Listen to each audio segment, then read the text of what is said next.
Hello and welcome to The Lens with me, Sarah Travers. The Lens is a business in the community podcast in partnership with One Young World. I'm delighted to introduce our guests today. They are Sue Whalley, Chief People and Performance Officer at Associated British Foods, the multinational food processing and retail company.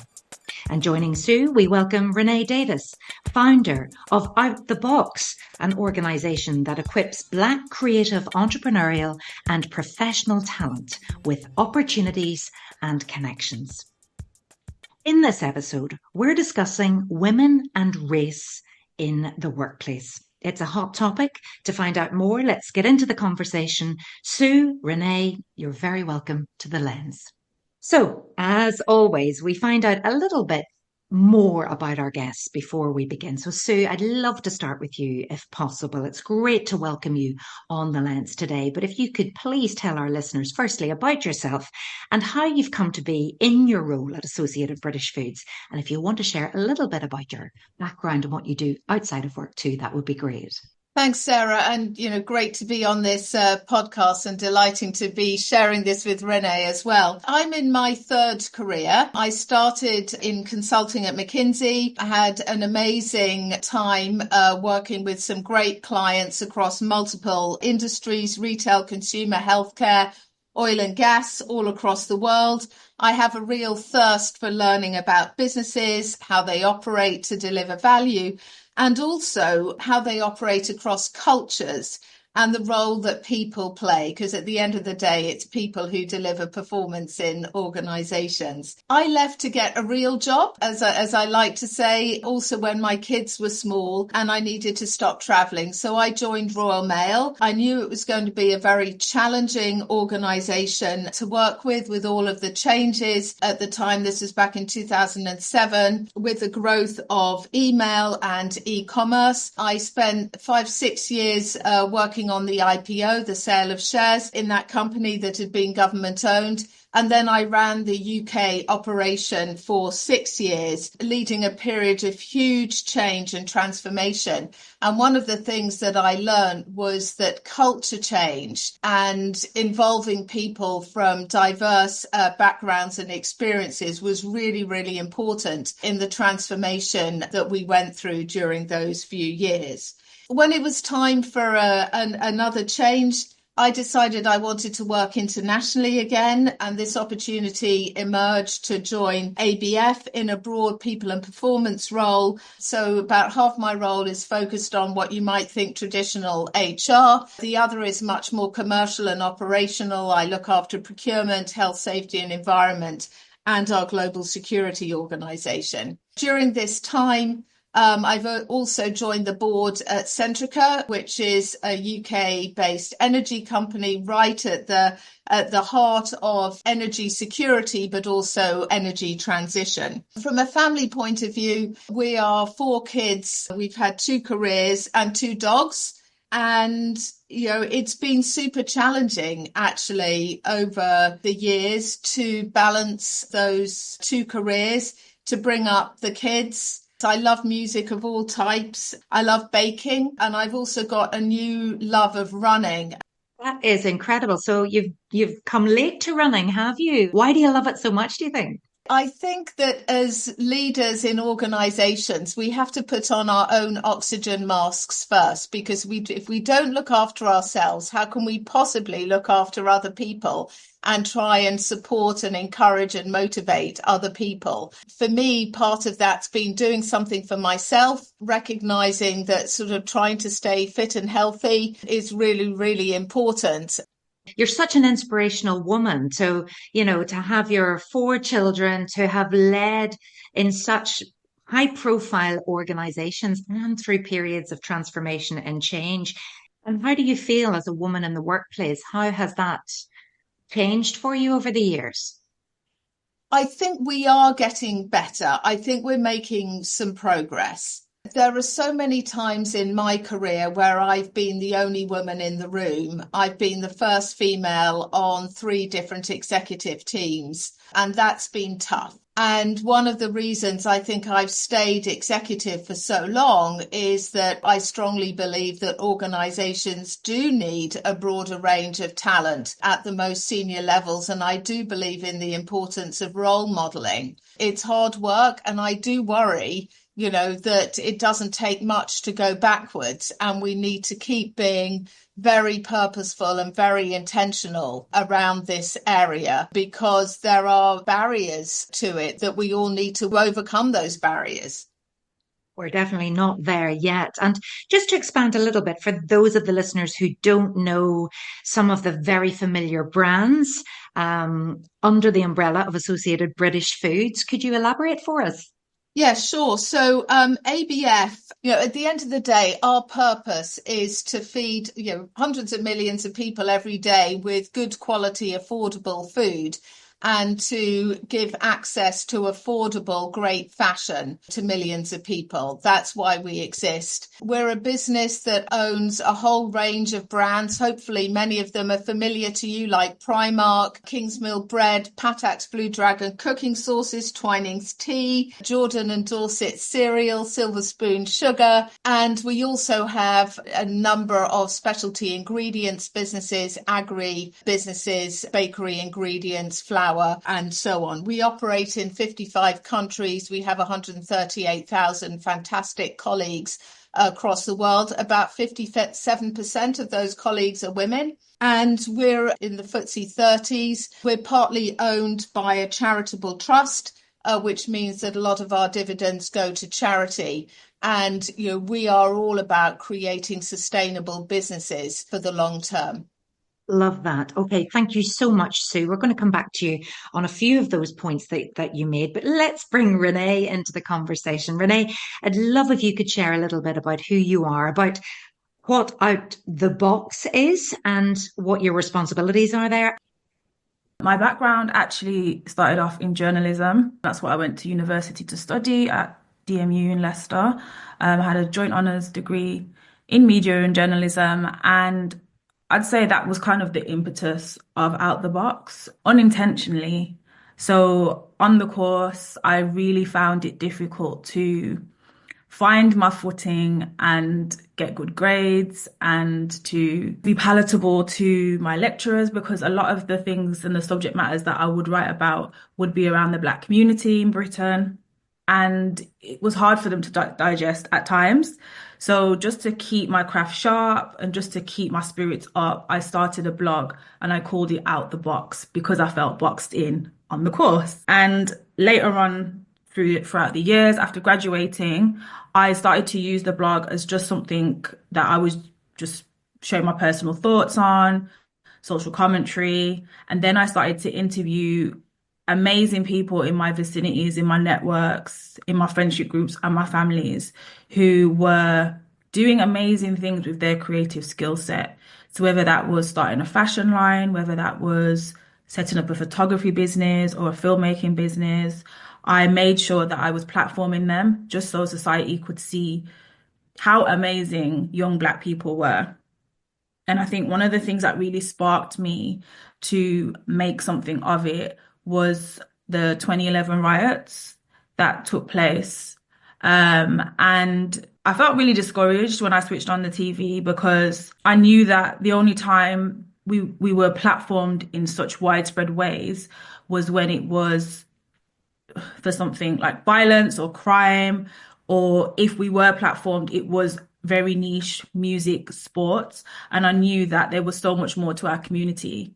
So I reprised the blog in 2014 and I put it out there as an official resource for people, Black, brown, and young, to feel inspired and to know that they can also achieve their dreams and goals.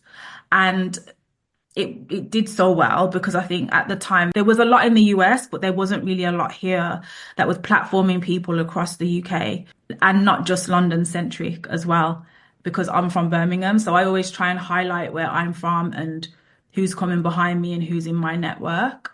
I set up an inspirational networking event series in 2015, and we held that at Google for Startups in Shoreditch, which has sadly closed now. But at the time they existed to help people that were venturing out as a startup. They had a co-working space and an event space. And one day after work, I just said, I'm going to go there, speak to them, see if they'll have us to do an event there. And they ended up hosting us for 3 of them. So that was one of our first partnerships. And it was just an amazing way to kind of come onto the event networking scene.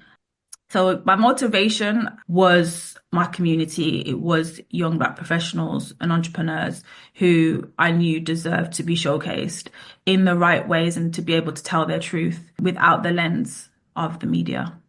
And your work has earned you numerous accolades, including the Wise Woman Award, a spot on Pitch, Fanzine's Pitch List, and recognition as one of the UK Black Business Show and HSBC's Black Entrepreneurs to Watch. You also featured in Violet Simon magazine's Disruptor series, and you were even highlighted in OK magazine as an influential speaker. You tapped into something there that just was missing, and you've built this global community, I think, of over 5,000. Is that fair enough? Yeah. So let's go back to our topic today, which is around why should we be still advocating for workplace inclusion and diversity and those EDI budgets? When you are a Black person yourself, you have lived experience, and you know that it's so easy to just say on paper that you're assigning a budget or you're creating a program for entry-level positions for Black creatives or Black professionals. It's one thing to say that, but it's another thing to stick to it and see it through. I've seen so many programs rise and fall. And in 2020, during the Black Lives Matter uprisings, I specifically remember writing an open letter to my community, and I called it the long haul. It was surreal, and so many other things to just see the world now realizing that we matter. And so many companies were pledging millions to the development of Black professionals and for creating space and inclusion in their organizations. But I knew that once time had passed and the media turned its attention to something else, that there would still be work to be done, and we have to be in this for the long haul. So I think the driver for me is to make sure that my community stays supported, whatever's going on in the world, and stay supported whether DEI is happening or not. So let's bring you in on this. You talked earlier about the cultural transformations, the changes that you've experienced at different times with different organizations, but you really believe in investing in diversity. Absolutely. I think there are 3 elements of my why in all of this. I think everyone needs their own why. So for me, it's 3 things. The first one goes right to values and culture. And I simply think it is just right. And what do I mean by that? I think it is simply just right that people from just range of backgrounds and experiences should have the right and the opportunity to feel included and respected in their workplace, wherever that is, whatever type of organization, and also feel that they've got the opportunity to be supported and to develop their careers and whatever it is that they want to do. I really felt that at Royal Mail. You know, we represented every single community in the country. And I wanted our workforce to represent every single community, that it just felt absolutely the right thing to do. So that's the first thing. The second thing for me is that I genuinely worry for organizations that they will miss out on great talent if they don't take a broader view and perspective. And if it becomes a tick box exercise or a compliance exercise, that's not what this is about. This is about finding great talent and nurturing that talent. Yeah, I remember when I was at Royal Mail, I was challenged when I thought it would be great to appoint a female to head up the National Distribution Centre. This had always been a very male domain, critical part of the operation. But there was a fantastic female who ended up leading that. In fact, it was a job share because she needed some flexibility around managing her own career and family. And so we did a job share, and it was a huge success. And, she's gone on to other roles. It's been a fantastic privilege to be involved in the Solaris program for Black female executives, and also with some mentoring through the International Women's Forum. There is just such a fantastic range of talent, but it needs to be supported and sponsored and nurtured. Typically women, there's a lot of mentoring, there's less sponsoring. We need more sponsoring of female talent. So that's the second one, is if we don't take this seriously, organizations just miss out on talent. And I suppose the third one for me is more of a personal one. If I look back over my career, I've got way more years behind me probably than ahead of me. And it has been a hard journey. So therefore, anything that I can do, and I've got 3 daughters, to role model, to ensure that the right kinds of conversations are happening. We all have that responsibility, and I feel I have that responsibility. It's hard being the only female in the room. I suspect it's even harder being the only Black female in the room, or the only Indian female in a room. And that's what needs to change. We're making progress, but I do worry that with everything that's happening in the US at the moment, that organizations will sort of take their foot off the pedal. And as Renée said, we're in the long haul on this. How concerned are you that a lot of organizations are doing this because they feel that priorities need to be elsewhere? Or how can we keep it high up the agenda, like sustainability, like lots of other agendas there's a pause button being pressed at the minute? So on that one, I have always felt that if DEI is a separate initiative on the side, that is unlikely to be successful. I fundamentally believe that this is about leadership. It's about culture. It's about role modeling. Of course, there is the need for some expertise in order to be able to unpack some of the barriers and some of the challenges and make sure good practice and best practice can be brought in. But fundamentally, it's about leaders. And, do leaders, or do they not, believe that this is an important agenda to have inclusive workplaces, to have a broad range of talent in organizations? And that's where the challenge is. Renée, would you agree it can't be separate? This is about leadership. Absolutely. And I think there's such a danger in the separation and the disillusion of EDI, because it wasn't enough in the first place, if I'm honest. There's such a disparity between performance at work and then well-being at work. And for me, that DEI and making sure that Black and brown people in your organization feel seen and equipped. They should feel supported in the workplace and by organizations. And I think it's just having conversations like these and making sure that it's infiltrating in the workplace and in society. We can definitely keep it at the forefront of the conversation and hopefully of some importance. So what barriers still exist towards systemic change, would you say, Sue? Because breaking into the boardroom, if you look at all of the figures, it's difficult still for women, but obviously women of color or Black or brown skin, it's increasingly more difficult to get those top jobs. What do we need to do to make sure that and you talked about that, the sponsorship piece, which is so important, but what are you doing personally? I think externally, I think this whole question of bias is still there. I think it's getting better, but I do sometimes feel that the bar can be higher for women and minorities, and that needs to change. If a female makes a mistake, or I do worry that she could be judged harder than some of our male colleagues. I worry women leaving the workforce, that they talk sometimes that it can be too much hassle, and that goes to culture and what the environment feels like. And I suspect, but I don't know for sure, that that's why so many great women, Renée, you'd be one of these, have started your own business, because it's too much hassle in a corporate environment. But there's a real opportunity to be a really successful entrepreneur. But the reality is we need some of that talent in big organizations as well. I think internally, I do get frustrated sometimes. I think women maybe not ambitious enough for the talents that they have. I've done a lot of mentoring actually of Black women as well. And I worry that we don't tell our story strong enough. And we should never expect someone to tell our story for us. We need to tell it ourselves.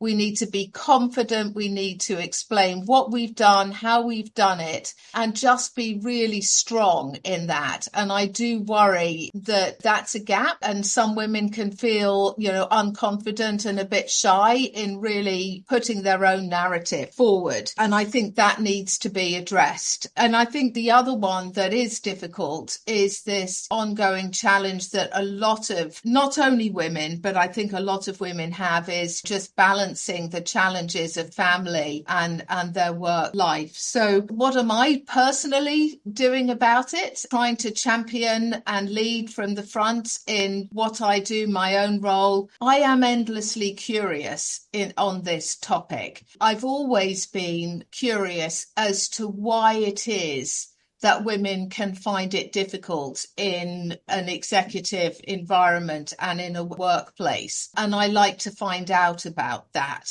I remember when I joined McKinsey, we had about 50-50 graduates, men and women. By the time it got to partner elections, it was 10% women, it was 90% men. So it's like, well, why is that happening? What are the issues? Some of what I've talked about were issues then, they still are now. I remember International Women's Day last year, I was having a conversation with some Indian female colleagues. One of the issues that came up in that conversation was around cultural expectations of the role of the female in the family. It's very hard, I think, to make progress if you don't understand some of the cultural expectations that can be there, because they can be challenges that need to be overcome then to help support women in their careers. If the expectation is that they'll always be the ones that look after the kids, that look after the parents, and. Well, absolutely. And that is the problem. You've listed lots of things there. The bias is still there. Women are judged harder. It's there too much hassle. They're not ambitious enough. But you can see that society hasn't moved on to allow for that. And they do have all of that emotional responsibility, those caring roles, and then the feelings of guilt if they're not doing everything as to the best of their ability. So it's what society expects from them. It's unachievable, really, isn't it? So how do we address that, Sue? You can't have it all, can you? I think part of the answer lies with organisations, and I think part of it lies with individuals and families, actually, to work this through. I think it's really important that it comes back to culture and values and leadership in organisations, and then putting in place practical support, actually for all colleagues. I do think that women and minorities need an extra support on sponsorship. It's so easy to mentor people and offer advice. It's much harder to sponsor, because this is where you put part of your own sort of career on the line to say, I really think that X can take this role. And I think those very purposeful, intentional sponsorship programs are really important to make a difference. And for people who've got ambition, who've got talent, to feel that they are supported in that way. Renée, would you agree with that? Absolutely. I'm here nodding because I'm remembering times where I was mentored, but then that mentorship did turn into sponsorship because it was a long-lasting relationship. And it was also a relationship that was transactional. An example for me is I had a mentor who I was introduced to through my father, actually. And she was one of the first British Black women to start a makeup line. And she was awarded an MBE for her work across the UK and in London with that makeup line in particular. And I was early in my career at the time. I was still working in journalism, and I was still in the very early stages of building out the box and doing the events. And she pushed me to hold my head up high in every room that I went in. She pushed me to go for things that I feel like I don't deserve or can't attain because I'm a Black woman. She sponsored me for awards. So the Wise Woman Award actually came through her pushing me and pushing nominations for me to get there. And then that also helped to elevate me and my career. So I think mentorship and sponsorship is so important. I wouldn't be where I am in my career if it wasn't for mentorship and sponsorship. And I also give back and do the same for women younger than myself. A business in the community, they're all about responsible business. You know that. And they help members create a workplace culture free of bias, underpinned by enacting change in the four key inequality indicators: pay, power, job security, and the risk of harassment and discrimination. But when we look at the gender pay gap in the UK, it's still 14.3%. And that doubles for certain intersectional groups. So I can just look at the report here. So women over 40 face a gender pay gap twice as large as those under this age, that's older women. And then Black African, Bangladeshi and Pakistani women here, that's what it quotes, are earning up to 30% less than the average male worker. So I'd like to ask you a little bit about intersectionality, which is a subject we've raised before. And I'm wondering, I'm sure your listeners would appreciate your thoughts on how businesses can recognise and address the unique challenges faced by people who belong to multiple underrepresented groups. Renée? I think it goes back to listening. I think Sue touched on it earlier about having curiosity around what's going on in certain parts of the industry or the sector. And I think if someone tells you that they feel like they're underpaid, if they tell you that they feel like they are not valued for the performance that they are bringing to your workplace, I think it's so important to sit and listen. Not everything is about people being oversensitive or people feeling like they're being stereotyped or that there's racism against them. These are things that people are really experiencing and feeling. And I think that listening piece is so important, and having a level of curiosity and understanding into what's actually happening and why it's happening is so key. One of the things that we do at Black at Work is we talk about pay gaps a lot. I mentioned that Black African people, women in particular, are amongst the most underpaid, and Black Caribbean women fall even lower than that. And one of the things that we discuss is having confidence in actually asking for more. I think we're raised, especially in the Caribbean culture, which I can speak for, being of Jamaican descent, it's you don't talk about money. You don't tell people your business. You don't go there when it comes to money. You just, as long as it can pay your bills and keep a roof over your head, then you should be fine. But removing that stigma of shame and being overly private can do so much for just raising the salary. Yeah, and then when you do ask and it works, it's such a great feeling. Sue, can you relate to this as well? I mean, you've talked about being that only woman that sometimes in the executive team, but do you see that a lot with women not knowing their worth, not asking for the pay rise? Or do you think that society does nearly push back or get a little shocked when a woman does such a thing? Yeah, there are two words listening to this that come to my mind: confidence and courage. And we need more of that. How do you teach that? A couple of ways. I think one is taking risks yourself and thinking about what's the worst that could happen if I were to ask for a pay rise. Well, the worst that could happen is that someone says no, right? And then, you have a choice. You go back and have another go and explain why. So I think that can help. Is almost the role playing and scenario planning that says, okay, if you are going to have this conversation, how are you going to do it? I actually rehearsed this with someone a few months ago. It was a Black female around exactly this. And we rehearsed. How are you going to have this conversation, right? How are you going to start? What's the rationale? How are you going to do this? So I think those are very practical things that in mentoring and sponsoring conversations you can do. It's not always going to work, but if you don't have a go, then it's never going to work, right? So I think over my career, I've got more confidence. I always say to people, if you're in a meeting, say something in the first 10 minutes, because if you sit there and you don't say anything, then people might wonder why you're there. But if you say something or ask, it can be just asking a really good question in the first 10 minutes, you're already in the room, and it builds confidence and it builds courage to then participate more broadly in the conversation.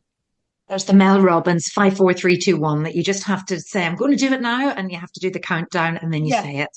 And then it's done and the world doesn't end.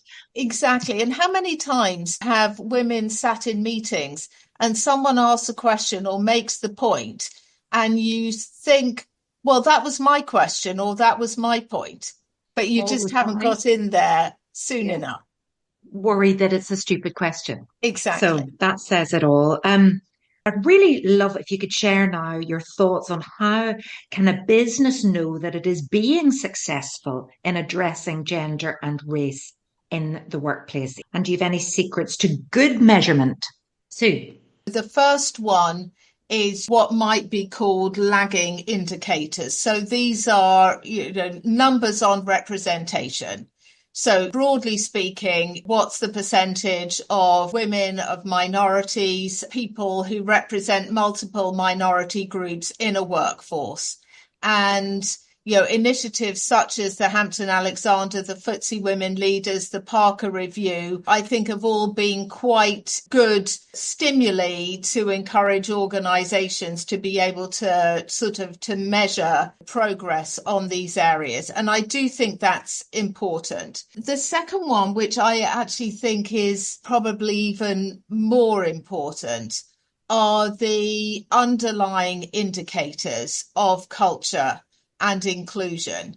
So I know here at ABF, for example, we do engagement surveys among pretty much all of our businesses, right down to everyone in the workforce. And this will be including our businesses working in sugar factories, cane fields in Africa, working in all of our businesses across the world, factories, Primark stores, etc. And I think through those engagement surveys, if you ask the questions in a sensible and constructive way, and if you look at the data, you can really understand where the views of the workforce are around inclusion. Do they feel that they're working in an environment where they're respected and feel included? Is the organisation taking care of their health and well-being? How do they feel about the focus on diversity initiatives and inclusion initiatives in the organisation?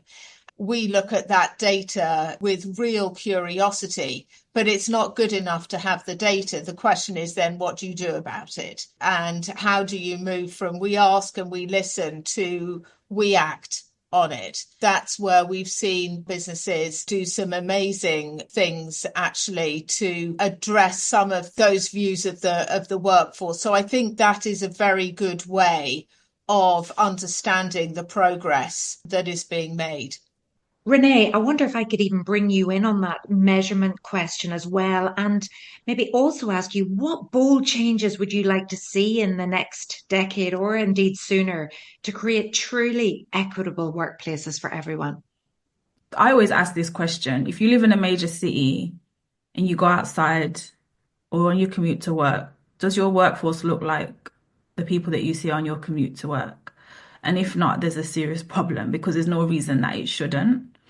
And then I think the other thing is as well, are you retaining talent? Because I think there's a lot of programs that recruit young, diverse talent and try and make things more equal. But then over time, that number dwindles again. And then the same thing keeps happening. So I think there's something at looking at how to retain and keep talent. And Sue touched on it amazingly with how are you making sure that people feel seen and heard.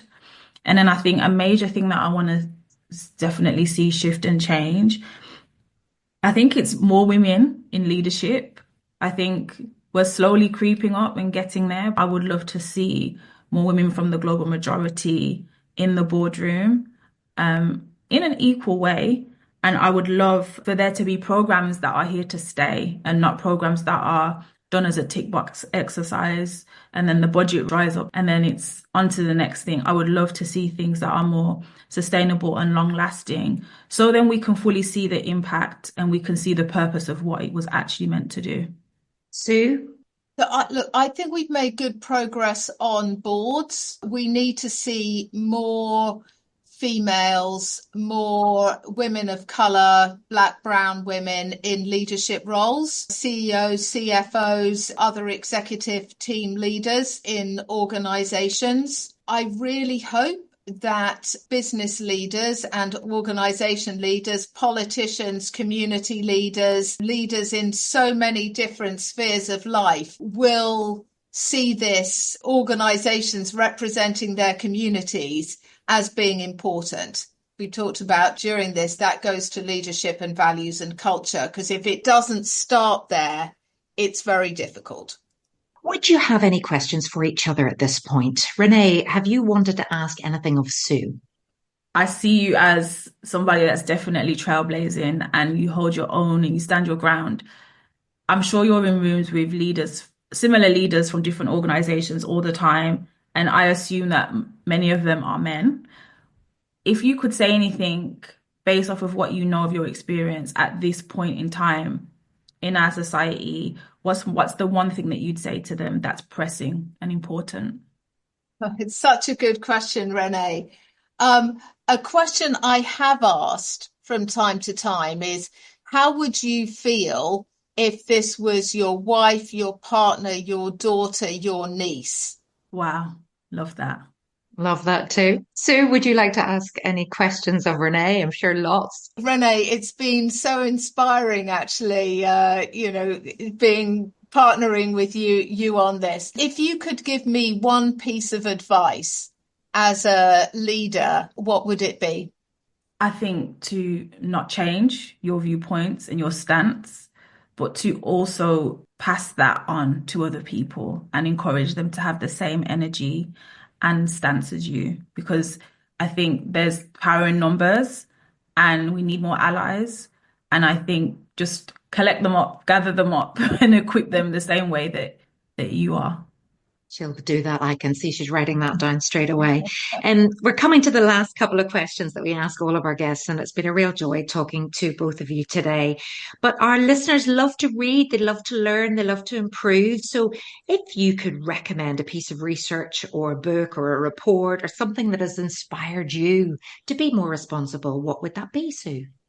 Gosh, there are lots, Sarah. Last year, there was a really fantastic report by McKinsey on the challenge of women's health. It's super interesting, but its central idea is that over our lives, women typically might spend about 25% of our time in poorer health than our male colleagues.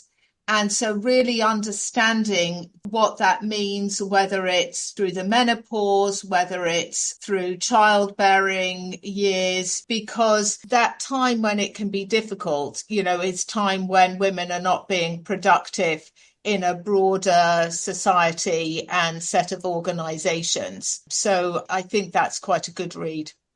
Great recommendation. Renée, same question to you.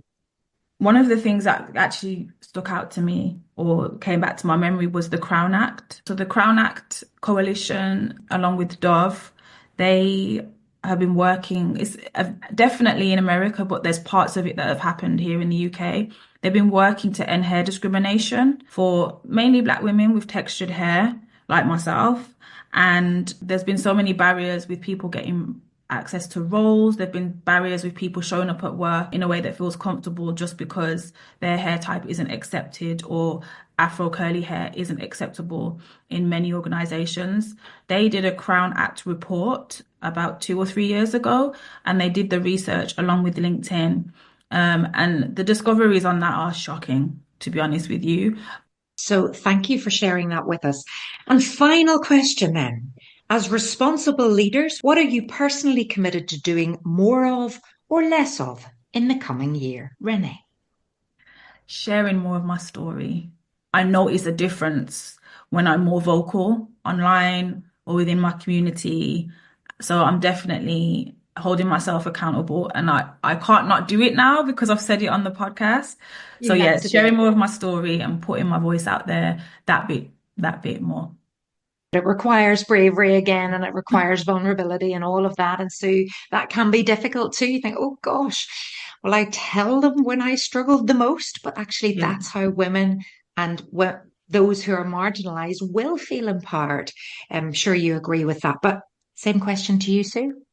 I just want to try and help more women stand on my shoulders. If we all really set ourselves a task to have more women, black, brown women, all women, standing on our shoulders, how amazing would that be? Giving the confidence, the courage to be bold, tell our stories, be confident, be clear on our ambitions and aspirations. I'm just keen to help as many women as I can with that. And we'll leave that as the last word of this wonderful edition of the Lens podcast. Thank you so much to Sue Whalley, Chief People and Performance Officer at Associated British Foods. And thank you also to the wonderful Renée Davis, founder of Out the Box. You've been listening to The Lens with me, Sarah Travers. And if your business would like support to achieve greater gender and race equality in your workplace, then please visit www.bitc.org.uk. Thanks for listening, as always, and do tune in next time.